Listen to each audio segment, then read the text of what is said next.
제 시간 보겠습니다. 166페이지의 그 조합이라고 하는 부분, 거기를 보겠습니다. 자.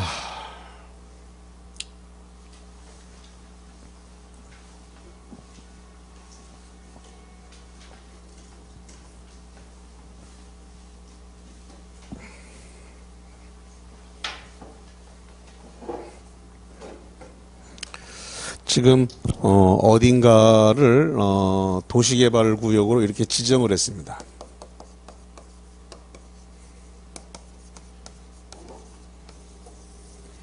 이 도시개발구역 안에 토지 소유자, 이 토지 소유자가 지금 7명, 7명입니다. 7명 이상으로서 조합을 구성을 할 수 있습니다. 그래서 조합을 구성을 하고, 그 다음에 이제 조합을 구성했으니까 조합장, 이사, 감사를 몇 명을 둘 것인지, 그 다음에 청산 절차를 밟으면 어떻게 할 것인지, 그 다음에 조합의 주된 사무소 소재지는 어디로 할 건지, 이런 것들을 미리 정하는데, 그 정해진 문서의 이름을 뭐라 부르냐면 정관이라 그래요. 그래서 정관을 작성을 해서 조합 설립에 대해서 그래서 인가를, 조합 설립에 대해서 인가를 받아야 됩니다. 누구한테 받냐면 지정권자에게 조합 설립 인가를 이렇게 받도록 합니다. 그 다음에 동의서를, 인가를 받으러 갈 때 동의서를 첨부해야 되는데, 이 동의서는 토지 소유자 면적의 토지 소유자 면적의 3분의 2 이상, 3분의 2 이상의 토지 소유자의 동의와 토지 소유자 총수의 2분의 1 이상의 동의를 받아야 됩니다. 여기가 와 그랬으니까 and라는 소리입니다. 3분의 2도 받아야 되고 3분의 2의 동의도 받아야 되고 2분의 1의 동의도 받아야 되고 두 개 다 받아야 된다, 이런 의미입니다. 자, 그 다음에 세 번째로서 이게 인가받고 인가받은 후 30일 내에 주된 사무소 소재지에다가 등기를 해야 돼요. 등기하면 조합은 성립을 합니다. 자, 그럼 이게 이제 시험 문제가 되는데, 조합이 성립 시기와 설립 시기를 구분할 줄 아는가라고 하는 게 이제 시험 문제의 주된 내용이에요. 무슨 소리냐?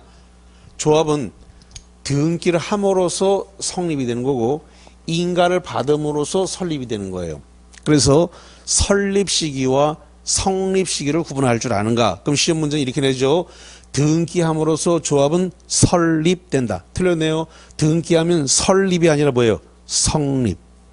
다시 한번, 등기하면 설립이 아니라 뭐라고요? 성립. 그럼 시험 문제 거꾸로 냅니다. 인가받음으로써 조합은 성립된다. 틀렸네요. 인가받으면 성립이 아니라 뭐예요? 설립이에요. 인가받으면 설립이 아니라 다시 한번, 성립이 아니라 설립. 그래서 설립과 성립의 이 법률적 시차를 구분할 줄 아는지를 자꾸 문제화하는 거예요. 다시 한번, 인가받으면 뭐라고요? 인가받으면 설립. 그 다음에 등기하면 성립. 요 차이를 자꾸 구분할 줄 아느냐를, 자꾸 법률적 차이를 구분할 줄 아느냐, 이걸 자꾸 문제화한다, 이렇게 보시면 되겠고, 그 다음에 지금 모든 일에 대해서 어떤 결정을 하려 그러면 총회를 소집해서 조합원들에게 물어봐야 돼요.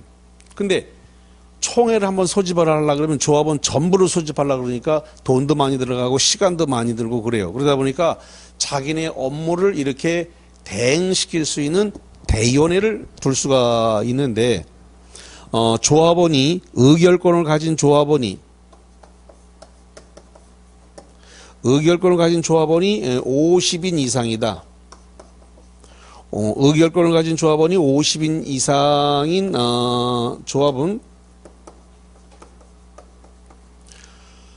총회 권한, 이 총회의 권한을 갖다 총회의 권한을 총회의 권한을 대행하기 위해서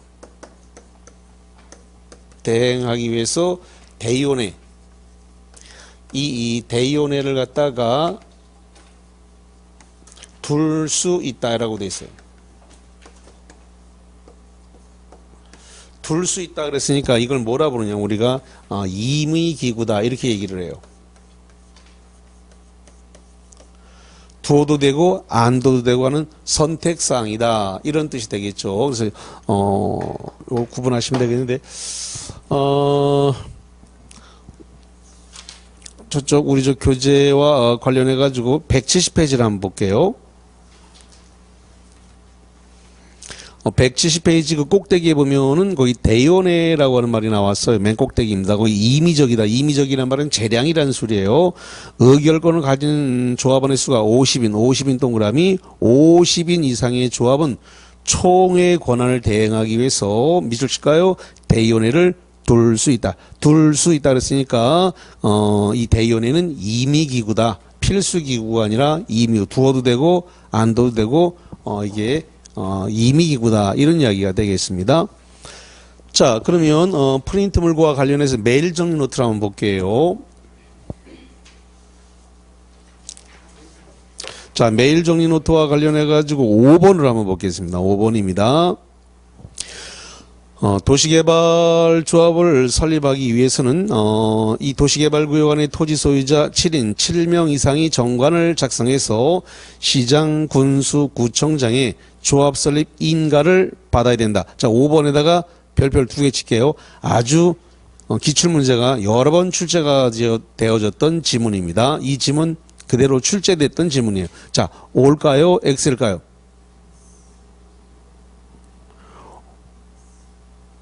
O예요? X예요?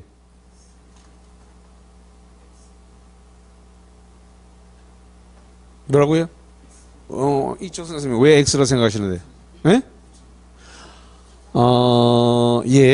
지금 여기 인가를 갖다가 지정권자에게 받으라고 돼 있어요. 지정권자는 누굴 말했어요? 시도지사, 대도시시장, 국토교통부 장관, 시장군수구청장이 들어있질 않아요. 지정권자라고 하는 말 안에는 시장, 군수구청장이 없다. 그래서 X예요. 아주 많이 출제됐던 지문입니다. 그래서 시장, 군수구청장에게 설립인가를 받는 게 아니라 지정권자에게 설립인가를 받는 거다. 지정권자는 시도지사, 대도시시장, 국토교통부 장관. 그래서 X가 되어진 겁니다. 자, 그 다음에 프린트물 뒤집어 가지고 말이죠. 뒤집어서 13번을 볼게요. 13번입니다. 의결권이 있는 조합원 수가 가로인 이상인 조합은 총회 권한을 대행하기 위해서 대의원회를 가로할 수 있다. 그럼 대의원회는 조합원 수가 일단 몇 인 이상이어야 돼요? 여기 봐요. 대의원회는 조합원 수가 여기 써놨네. 몇 인 이상? 50인. 50인 이상이어야 되는 거고, 그래서 50인 이상인 조합은 총회 권한을 대행하기 위해서 대의원회를 뭐 한다고 돼 있어요? 둘 수 있다. 뭐 한다고요? 둘 수 있다. 그래서 임의기구다라는 겁니다. 임의기구. 그래서 두어야 한다가 아니라 둘 수 있다다. 이렇게 정리를 하고. 그 다음에, 지금, 우리가 보는 조합을 도시개발 조합이라 그러는데 이 도시개발 조합은 어떤 경우에 한해서만 시행자가 될 수 있다고 그랬어요? 아까 첫 시간에 했는데 전부 환지 방식일 때만 시행자가 될 수 있다. 아까 그 거기만 콕 집어서 시행자 파트에서 거기만 콕 찍어서 형광펜 했습니다. 다시 한번 도시개발 조합은 무슨 방식일 때라고요? 전부 환지 방식. 그럼 전부 몽땅 빌려야 된다는 겁니다. 수용하지 말고 몽땅 빌렸을 때 100% 빌렸을 때 한해서만 도시개발 조합을 시행자로 지정할 수가 있다라는 소리입니다. 그래서 그거 꼭 좀 잘 기억하시고. 자, 그 다음에 171페이지 쪽으로 갔습니다. 171페이지에 가니까 거기 뭐가 나오냐면 실시 계획이라고 하는 말이 등장을 했네요.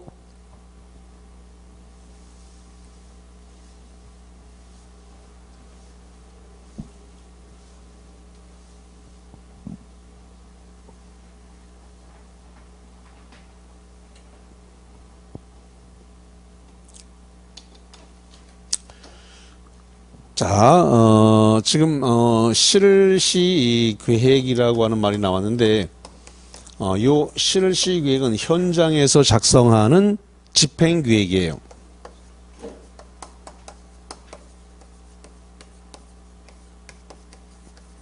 요거는 누가 작성할 거냐 그랬을 때 시행자가 작성을 합니다. 그러면 시행자가 자기 마음대로 작성하면 안 되는데 저기 왼쪽 편을 보세요. 왼쪽 편에 보니까 오늘 첫 시간에 무슨 계획을 봤냐면 개발 계획이라는 걸 봤네요. 저기 써졌습니다. 개발 계획. 그러면 실시 계획을 시행자가 작성할 때 자기 마음대로 작성하면 안 되니까 저 마스터 플랜에 해당되는 개발 계획이 있는데 요 개발 계획에 실시 계획은 뭐 해야 되냐? 부합을 해야 된다는 겁니다. 실시 계획은 개발 계획에 부합하라. 부합하를 다른 말로 이걸 적합이라 그래요. 적합. 또 다른 말로는 뭐라냐면 들어맞도록.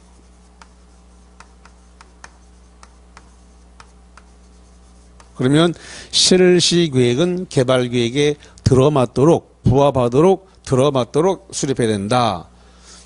그러면 실시 계획을 시행자가 작성을 했는데 요거 작성을 하게 되면 실시 계획에 대해서 인가를 받아야 돼요.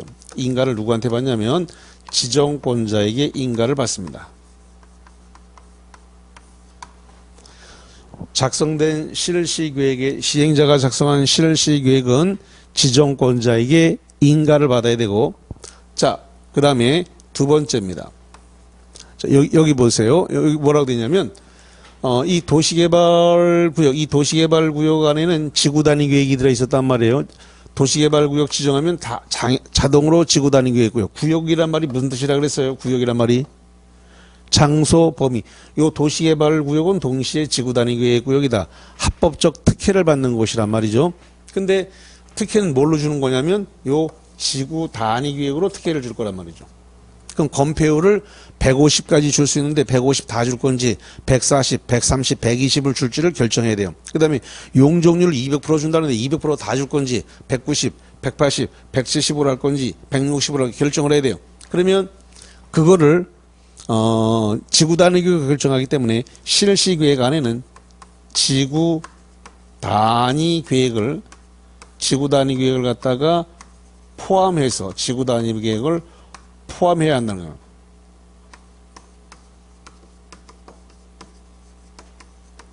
실시 계획 안에는 지구 단위 계획이 포함돼서 수립되어져야 한다라고 하는 건데, 자, 우리 교재와 관련을 해가지고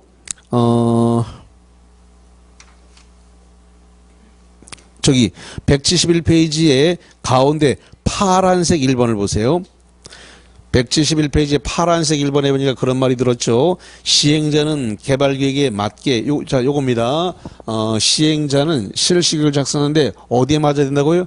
개발계획에 맞게 들어맞아야 되니까 부합하라는 소리예요. 개발계획에 맞게 도시개발 사업에 관한 실시계획을 작성해야 된다. 이 경우 실시계획에는 지구단위 계획이 포함되는 요거죠. 실시계획 안에는 요 지구단위 계획이 포함되어져야 한다. 특혜가 얼마를 줄 건지를 결정하라는 소리예요. 자, 그 다음에 넘겨서 172페이지. 자, 맨 꼭대기입니다. 실시계획 인가권자란 말이 나왔어요. 시행자는 작성된 실시계획에 대해서 지정권자에게 밑줄주세요. 지정권자에게 인가를 받아야 된다. 요겁니다. 시행자가 실시계획을 작성하면 인가를 누구한테 받아야 된다고요? 지정권자에게 실시계획에 대한 인가를 받아야 된다. 이런 이야기를 하고 있습니다. 자, 그러면 프린트물 메일 정리 노트를 한번 볼게요.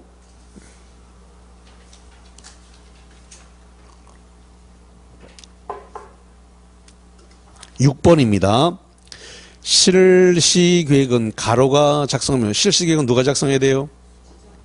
네, 여기죠. 시행자가 작성하는 겁니다. 다시 한번 실시계획은 누가 작성한다고요?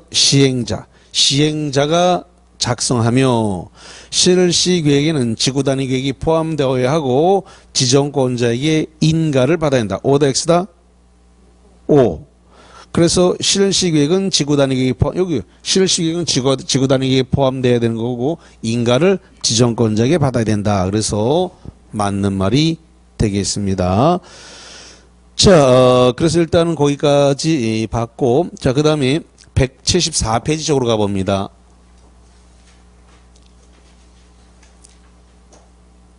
174페이지에 거기 맨 꼭대기에 보니까 제목이 뭐라고 되어 있냐면 도시개발 사업의 시행 방식이라고 하는 말이 등장해요. 시행 방식. 그래서 거기 박스에 보니까 환지 방식, 수용 방식, 혼용 방식 이렇게 됐습니다.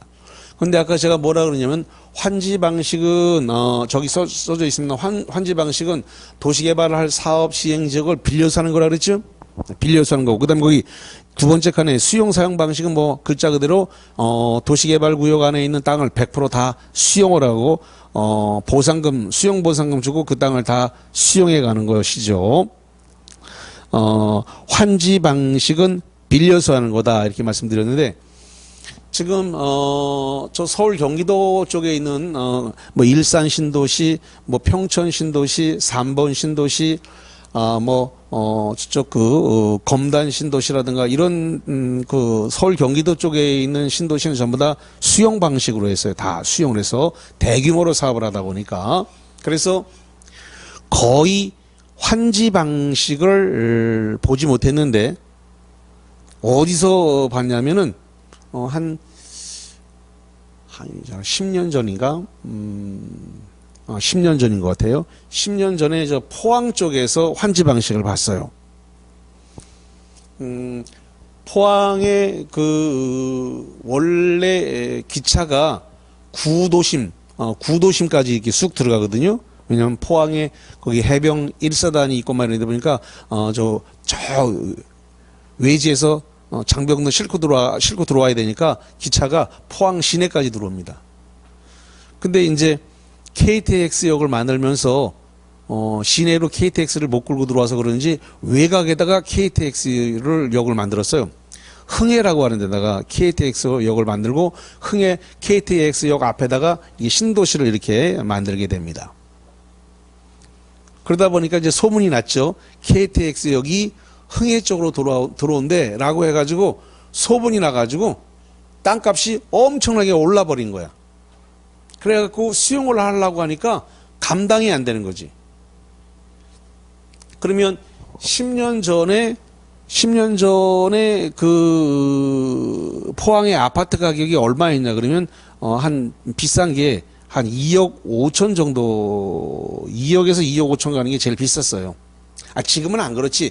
지금은 5억짜리도 있고 6억짜리도 있고 그렇지만 그때 당시에는 2억에서 2억 5천 정도 가는 게 제일 비싼 아파트였어요. 근데 계산을 해보니까 그 KTX역 앞에 있는 걸 갖다가 수용을 해가지고 이걸 갖다가 아파트를 지어서 분양을 하게 되면 가격이 8억 정도 나오는 거예요. 그러니까 10년 전 당시에 8억 정도가 나와요.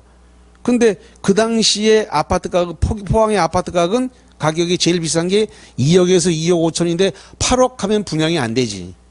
그러니까 한 조금 비싸서 3억 5천, 4억 정도 간다면 또 분양이 될 수도 있어. 근데 그거의 두 배인 8억을 분양을 한다 그러면 분양이 안 되니까 그러니까 수용 방식으로는 도저히 사업이 안 되는 거지. 그래서 할 수 없어서 이제 빌려서 하는 환지 방식인데 자 그럼 거기 박스에 환지 방식이라는 건데 환지 방식에 1번 있고 2번이 있는데 2번을 먼저 볼게요. 2번을 보니까 도시개발 사업을 시행하는 지역의 지가가 그럼 KTX역 앞이죠. 포항 지가가 인근의 다른 지역에 비해서 현저히 높아. 여기 KTX역 들어온대. 그러니까 땅값이 엄청 천정부지로 솟구쳐서 현저히 높아서 수용 사용 방식으로 시행하는 것이 어렵다. 왜? 수용 사용 방식으로 해가지고 분양을 해가지고는 도저히 8억 나오는데 분양이 안 되지. 그러니까 수용 사용 방식이 어려워. 그러니까 할 수 없이 어떻게 했다고요? 빌렸다고요.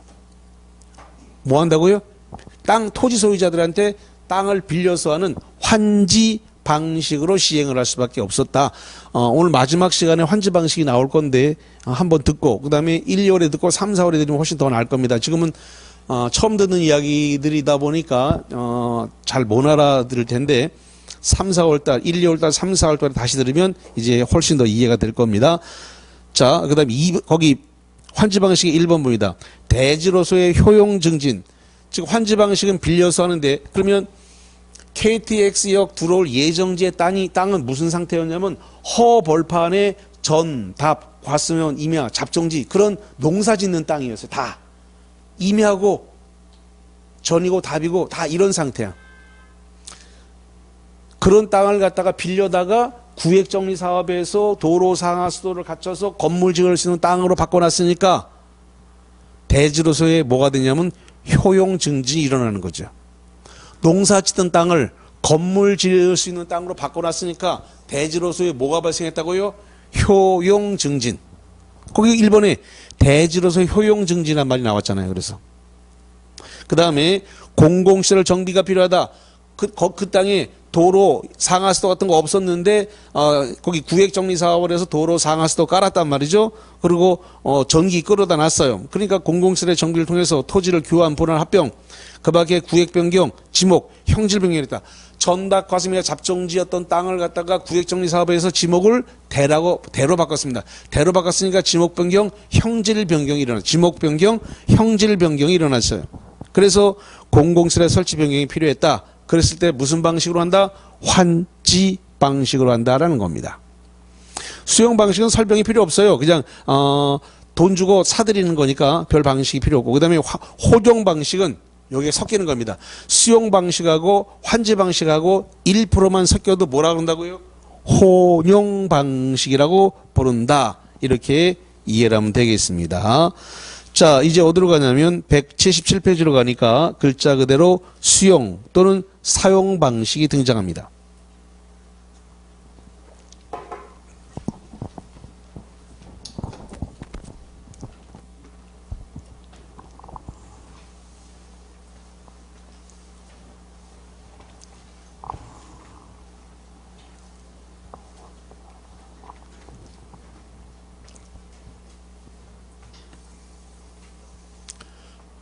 여기가 현재 이렇게 도시개발구역이고 이 도시개발구역 안에서 지금 수용사용 방식으로 사업을 시행하려고 한다. 아까도 잠깐 언급했습니다만은 수용사용 방식 그러면 이거 100% 수용을 하는 겁니다. 환지 방식 그러면 100% 다 빌리는 겁니다. 만약에 1%라도 섞이면 뭐라 그런다 그랬어요? 혼용 방식이라 그랬죠. 자, 그러면 지금 수용 사용 방식을 채택하려고 하는데 조합인 시행자를 제외한 조합 시행자를 제외한 모든 시행자가 채택을 할 수가 있다는 겁니다.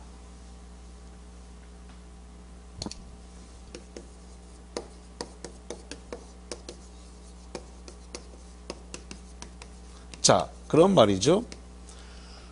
조합인 시행자를 제외한다는 했는데 뭘 제외하는 건 수용사용 방식에서 조합인 시행자를 제외한다는 겁니다.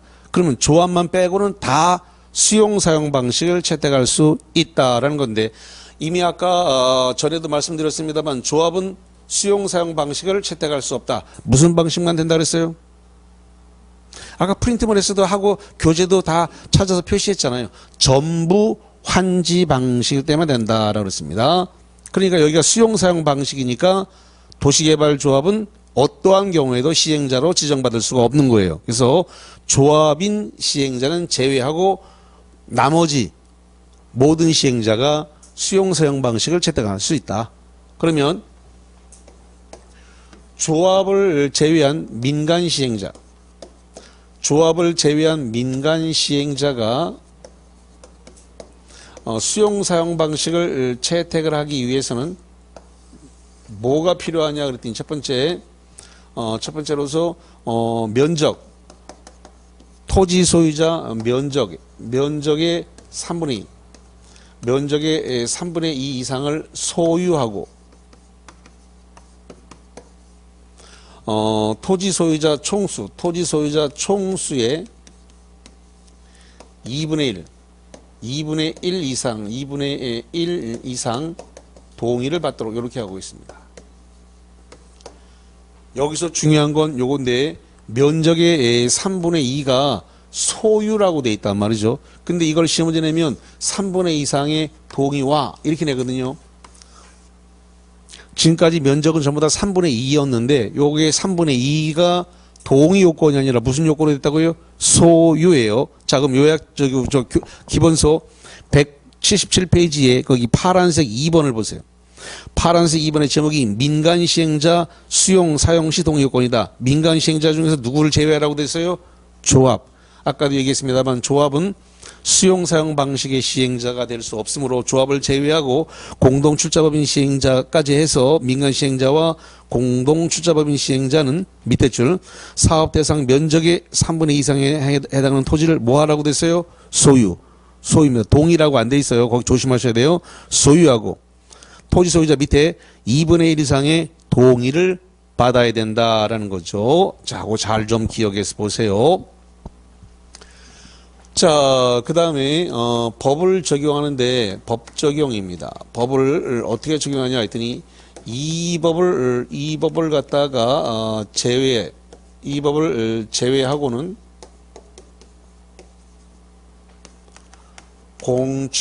공취법을 갖다가 준용한다라는 겁니다.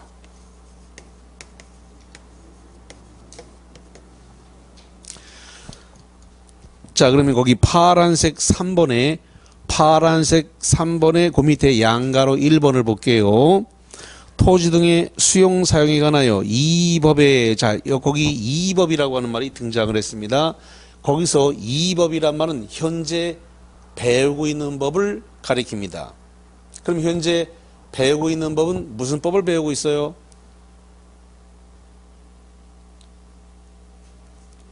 오늘 도시개발법을 배우고 있는 거예요.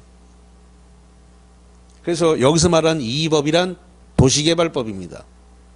만약에 주택법을 배우고 있는데 주택법에서 이 법 그럼 주택법이고 건축법에서 이 법 그럼 건축법을 얘기하는 거예요. 이 법은 현재 배우고 있는 법을 이 법이라 그러는 거예요. 그래서 이 법은 규정된 통일된 게 아니고 현재 배우고 있으면 다 이 법이라 그래요. 그러니까 건축법을 배우고 있는데 이 법 그러면 건축법을 말하는 거고 주택법을 배우고 있는데 이 법 그러면 주택법이 되는 거예요. 그래서 여기가 지금 도시개발법이니까 이 법 그러면 이건 도시개발법을 얘기하는 거예요. 그러면 이 법 도시개발법을 제외하고는 공취법을 준용하는데 거기 계속합니다. 이 법에 특별한 규정이 있는 경우를 제외하고는 공익사업할 때 공을 동그라미 칩니다. 공익사업을 위한 토지 등의 취득의 취 동그라미 취등이 보상에 관한 법률의 법 동그라미 칩니다. 법. 그럼 동그라미 친 거 3개만 읽어봐요. 뭐라고 쓰세요? 공취법. 여기 써졌네. 공취법 준용한다.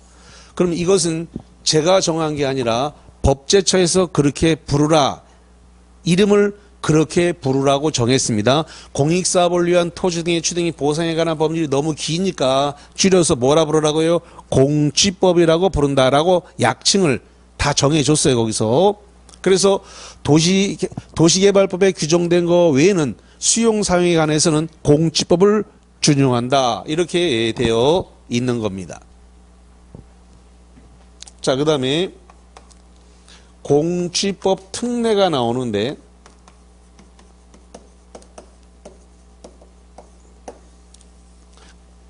첫 번째 뭐가 나오느냐 그랬더니 수용 사용할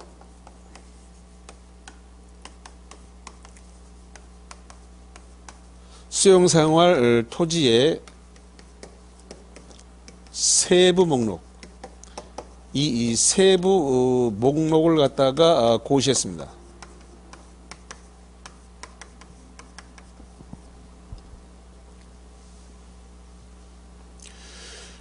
수용 사용할 토지의 세부 목록을 갖다가 고시하게 되면 고시를 했죠. 고시하게 되면 이것을 공지법상의 사업인정 및 고시로 본다라고 됐어요. 아까도 얘기했습니다만 이 본다라고 하는 게 의제조항, 간주조항이라 그랬어요. 그러면 다시 말씀드리면 이렇게 되는 거죠. 수용 사용할 토지의 세부 목록을 고시하게 되면 사업 인정 및 고시 안 받았지만 받은 것으로 처리해 줄게 이런 겁니다. 자, 그러면 교재와 관련해서 177페이지 맨 밑에 박스를 봐요. 맨 밑에 박스에 파란색 박스에 사업 인정 고시의 특례라고 하는 말이 나왔네요. 그래서 개발 계획에서 수용 사용의 대상이 되는 토지의 세부 목록을 고시한 경우에는 밑줄 쳐보세요. 수용 사용의 대상이 되는 토지의 세부 목록을 고시했다. 이 경우 두 번째 줄 공익사업할 때 공동그라미, 공익사업을 위한 토지 등의 취득의 취득동그라미, 보상에 관한 법의 법동그라미, 그래서 공취법에 따른 밑줄 쭉 칩니다. 사업 인정 및 그 고시가 있었던 것으로 본다. 그러니까 이거예요. 그래서 수용 사용할 토지의 세부 목록을 고시하면 이 고시를 공취법상의 사업 인정 및 고시로 보니까 사업 인정 및 고시 별도로 안 받았지만 받은 것으로 처리해 줄게. 본다. 의제조항, 간주조항이니까 세부 목록만 고시하면 사업 인정 고시 안 받았지만 받은 것으로 처리해 줄게. 그래서 의제, 간주조항이 등장을 해서 그래서 제목이 뭐다? 특례다. 그래서 특례.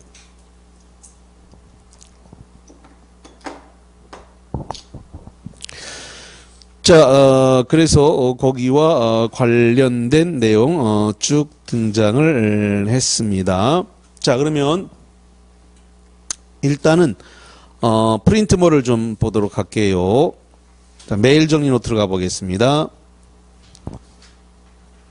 자, 메일 정리 노트와 관련해 가지고 거기 7번을 볼게요. 7번입니다. 민간 시행자가 토지 등을 수용 사용하려면 민간 시행자를 내모치세요. 그 주어가 민간 시행자네요. 민간 시행자가 토지 등을 수용 사용하려면 사업 대상 면적의 3분의 2 동그라미 3분의 2 이상의 토지를 가로 뭐하고 여기 봐, 여기 면적의 민간 시행자가 수용 사용 방식을 채택하려면 면적의 3분의 1을 뭐하고 소유입니다. 소유하고 그 다음에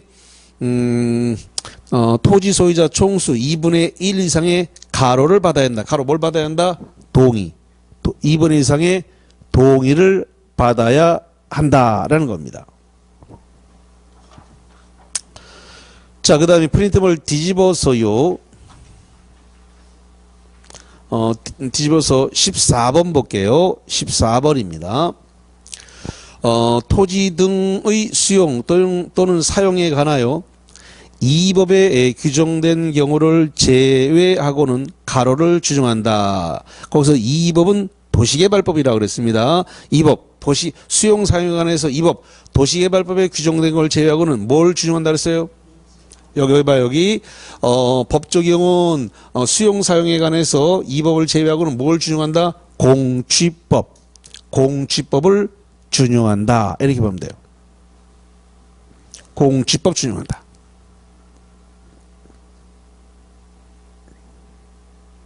자, 그 다음에 15번에다가 별표를 2개 칠게요. 15번입니다.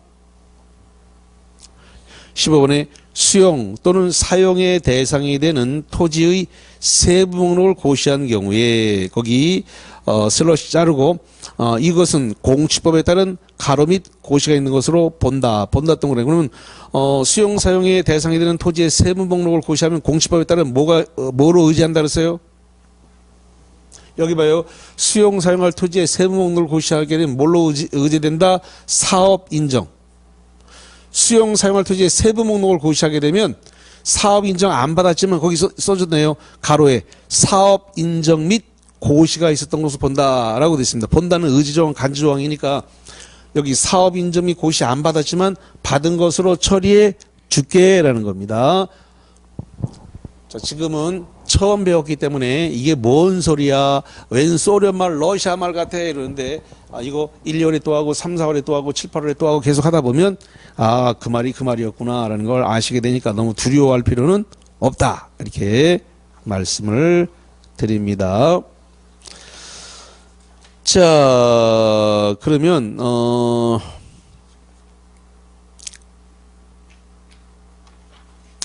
어디를 좀 보시자면은 178페이지를 한번 볼게요. 178페이지에 가니까 거기 뭐라고 되어 있냐면 토지 상환 채권이라고 하는 말이 등장을 했습니다.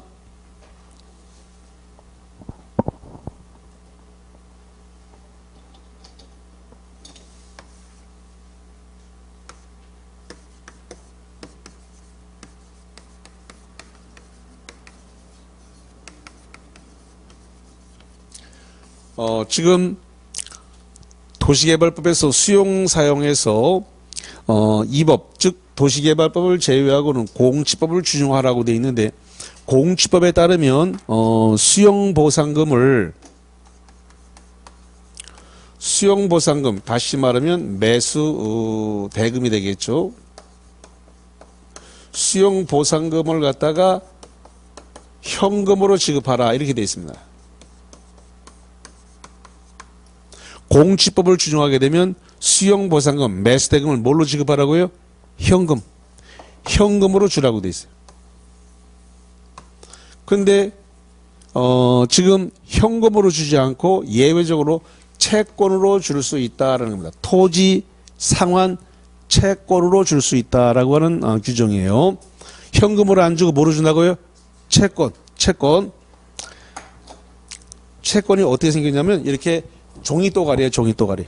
그래서 도시개발 사업이 끝날 때 이거 조성된 토지로 주겠습니다, 건물로 주겠습니다라고 하는 약속에 해당되는 증서예요, 증서. 종이 또가리.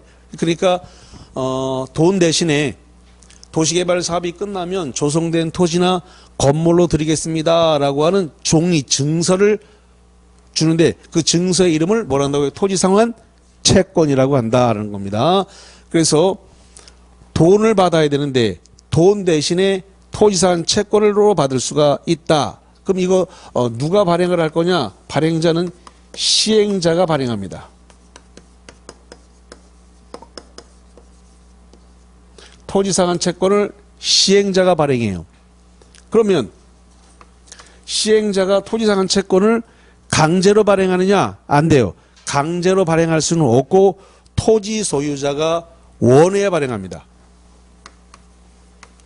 토지 소유자가 원할 때, 토지 소유자가 원할 때 토지상환 채권으로 발행한다 이 말이죠. 그러면 어떻게 발행할 거냐? 이 조성된 토지, 조성된 토지나 건물, 조성된 토지나 건물로 상환하는 채권입니다.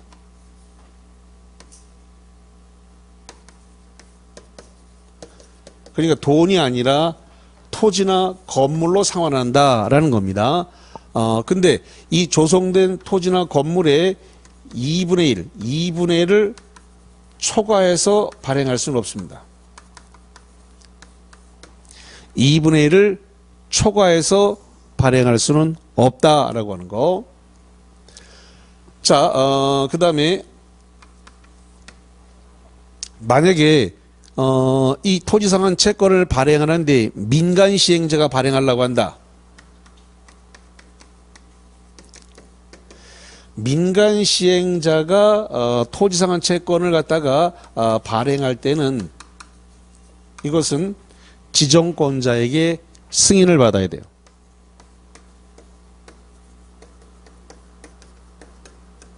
그래서 이걸 갖다가 우리가 뭐라고 말하냐면 발행 승인이라 그럽니다.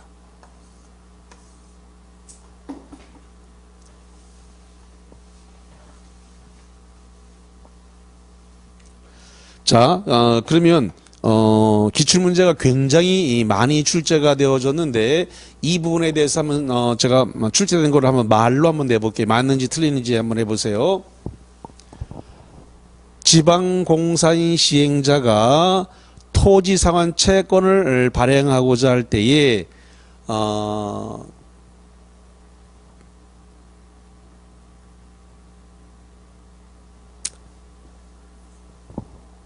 요거 하나 더 써놓고 낼게요.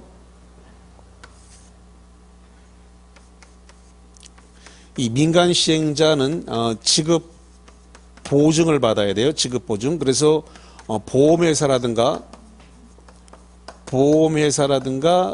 또는 금융회사, 이 금융기관으로부터 보증을 받아야 돼요. 왜냐하면 민간 시행자는 부도 파산의 우려가 있기 때문에 지급 보증, 보험회사, 금융기관으로부터 지급 보증을 받아야 돼요. 자, 그러면 우리 교재와 관련해서 178페이지 꼭대기 양가로 2번을 볼게요. 178페이지에 꼭대기 양가로 지급 보증이 나왔습니다. 민간 시행자, 현가 배치입니다. 무슨 시행자라고요? 민간 시행자. 민간 시행자와 공동 출자 법인인 시행자는 은행과 보험회사 공제조합으로부터 지급 보증을 받은 경우에만 이를 발행할 수 있다. 양가로 3번에 보니까 발행 규모, 토지상환 채권의 규모는 토지상환 채권으로 상환할 토지 건축물, 토지나 건축물이 분양 토지, 분양 건축물 면적의 2분의 1을 초과하지 않아야 된다. 여기 써놨습니다만 조성된 토지나 건물로 상환한 채권을 발행하는데 조성된 토지나 건물을 얼마를 초과해서 발행할 수 없다고요? 2분의 1. 여기 써놨습니다. 2분의 1. 2분의 1을 초과해서 채권을 발행할 수는 없다. 그 다음에 보면 밑에 발행 승인 받으란 말이 나왔어요. 시행자는 토지상환 채권을 발행하려면 거기 발행 계획을 작성해서 미리 지정권자 승인 받아. 여기 썼습니다. 발행하기 위해서는 발행하려면 지정권자에게 뭣도 받아야 된다고요? 승인. 토지상환 채권 발행에 대해서 승인도 받아야 되고, 그 다음에 민간 시행자는 뭣도 받아야 된다? 지급 보증도 받아야 된다. 보험회사라든가 금융기관으로부터 지급 보증도 받아야 된다. 자, 그러면 여기와 관련해서 시험 문제가 많이 나왔기 때문에 말로 한번 내볼게요. 물론 1, 2월 달에는 객관식 시험 문제로 내겠지만, 자, 한번 봅니다. 지방공사인 시행자가 토지상환 채권을 발행하기 위해서는 금융기관이라든가 보험회사 등으로부터 지급 보증을 받아야 된다. 자, 기출문제가 이렇게 여러 번 나왔습니다. 다시 낼게요. 지방공사인 시행자가 토지상환 채권을 발행하려면 금융기관이라든가 금융기관, 보험회사 등으로부터 지급 보증을 받아야 된다. 이렇게 냈어요. 맞아요, 틀려요?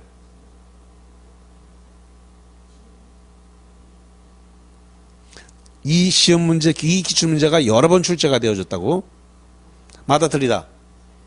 결론, 틀렸다. 왜 틀렸다? 지방공사는 민간 시행자가 아니다. 아까 시행자에서 공공사업 시행자로 했는데, 공공시행자가 누구냐? 국가지자체, 그 다음에 공공기관, 정부 출연기관, 지방공사, 요 4개를 공공사업 시행자라고 정리해드렸습니다.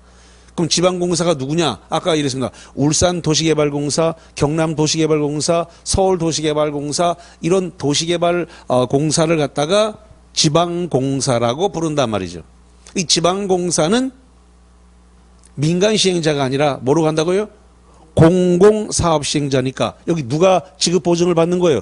민간 시행자. 민간 시행자가 받는 거예요. 민간 시행자가 지급 보증을. 공공은 안 받아. 그럼 시험 문제가 민간 시행자가 지급 보증을 받으라는데 거꾸로 물어본단 말이에요. 거꾸로. 그래서 지방공사 아니면 LH, 한국토지주택공사를 끌고 나왔어요. 지금까지. 그래서 둘 중에 하나야. LH, 한국토지주택공사인 시행자가 이렇게 내거나 아니면 지방공사인 시행자가 이렇게 내거나 이렇게 해서 지급보증을 받아야 한다고 냅니다. 둘 다 땡입니다. 그래서 LH도 공공기관이기 때문에 공공사업 시행자로 분류되니까 지급보증이 필요가 없습니다. 자, 그래서 우리 시험 문제는 그런 류의 문제가 아주 많이 나왔다 이렇게 보시면 되겠고요. 자, 그 다음에 이제 교재가 어디로 갈 거냐면 184페이지로 가봅니다. 184페이지로 가니까 꼭대기 무슨 방식이라고 돼 있어요?